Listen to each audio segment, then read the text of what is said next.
గ్రామ ప్రజలకి, తెలుగుదేశం కార్యకర్తలకి, అదేవిధంగా బీజేపీ నాయకులకి, తెలుగుదేశం నాయకులకి, జనసేన నాయకులకి నా హృదయపూర్వక వందనాలు.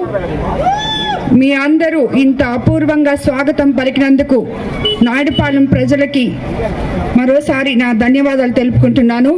చంద్రబాబు నాయుడు గారు ఆశీస్సులతో కోవూరు ఉమ్మడి నియోజకవర్గ అభ్యర్థిగా, ఎమ్మెల్యే అభ్యర్థిగా ముందుకు వచ్చాను.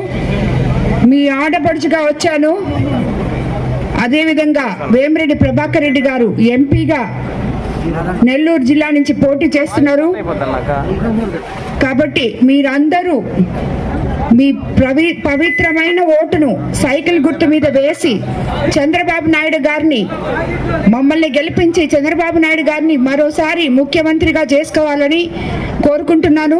ఎందుకంటే మీ గ్రామాలు అభివృద్ధి చెందాలంటే, ఇప్పుడే చెప్పారు మీ ఇక్కడ స్థానిక నాయకులు సతీష్ రెడ్డి గారు, అదేవిధంగా మర్నా కీర్తనమ్మ చెప్పారు, మీకు తాగునీటి సమస్య ఉందని, అలాగే డ్రైనేజ్ సంస్థ మురికి కాలువల నీరు పోవడానికి సరిగా సౌకర్యం లేదని, వీధి లైట్లు లేవని, రోడ్లు సరిగా లేవని చెప్పారు.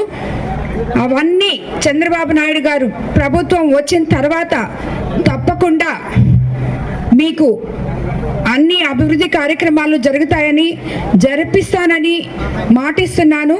అలా జరగని పక్షంలో మీరు తప్పకుండా మీ స్థానిక నాయకుల ద్వారా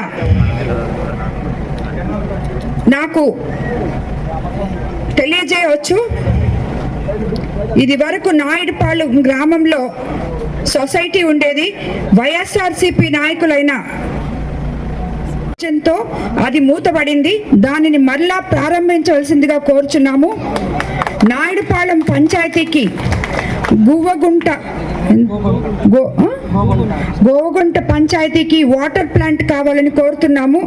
ఇది తప్పకుండా నేను మీకు వాటర్ ప్లాంట్ ఎలక్షన్లు అయిన వెంటనే నేను మీకు ప్లాంట్లు అన్నీ పెట్టిస్తాము. మేము ఇదివరకే ఇక్కడ కొడవలూరు మండలంలో కొన్ని వాటర్ ప్లాంట్లు పెట్టున్నాము మా ఫౌండేషన్ ద్వారా. తప్పకుండా మీకు ఎలక్షన్లు అయిన తర్వాత అవి పెట్టిస్తాం. డీలర్షిప్ ఇక్కడ 30 సంవత్సరాల నుంచి డీలర్షిప్ ని పార్టీలు మారుతున్నా గుప్పెట్లో పెట్టుకున్నారు. పేదవాళ్ళకి ఇవ్వాలని కోరుతున్నాము.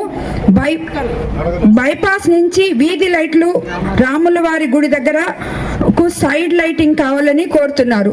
ఇవన్నీ కూడా చంద్రబాబు నాయుడు గారు ముఖ్యమంత్రి అయిన తర్వాత, తెలుగుదేశం ప్రభుత్వం వచ్చిన తర్వాత తప్పకుండా ఇవన్నీ మనం చేసుకుంటాము.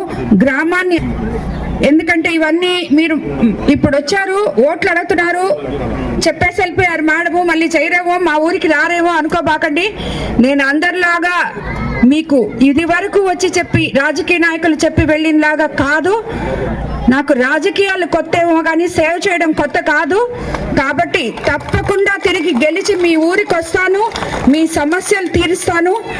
రాజకీయాలకి కొత్తే కానీ నేను వచ్చింది ప్రజల సేవ చేయడానికే కానీ ఇక్కడ ఎటువంటి మీరు ఏ పనులైనా నిశ్చింతగా చేసుకోవచ్చు, గుండెల మీద చేసుకొని నిద్రపోవచ్చు. కొడవలూరు మండల ప్రజలందరూ ఈ అరాచక పాలన కొడవలూరు మండలంలో చాలా జరిగిందని నేను విన్నాను. అవన్నీ తుడిచిపెట్టుకొని పోతే టీడీపీ గవర్నమెంట్ వస్తే. కాబట్టి మీ అపూర్వమైన ఓటు నమ్మకంతో వేసి నన్ను ఎమ్మెల్యేగా, ఉమ్మడి అభ్యర్థి నన్ను ఎమ్మెల్యేగా, ఎన్డీఏ ఉమ్మడి అభ్యర్థిగా ఎమ్మెల్యేగా, అదేవిధంగా ఎంపీగా ప్రభాకర్ రెడ్డి గారిని గెలిపించండి. తప్పక మీ కోరికలన్నీ తీరుస్తాను, తిరిగి మీ ఊరికి వస్తాను.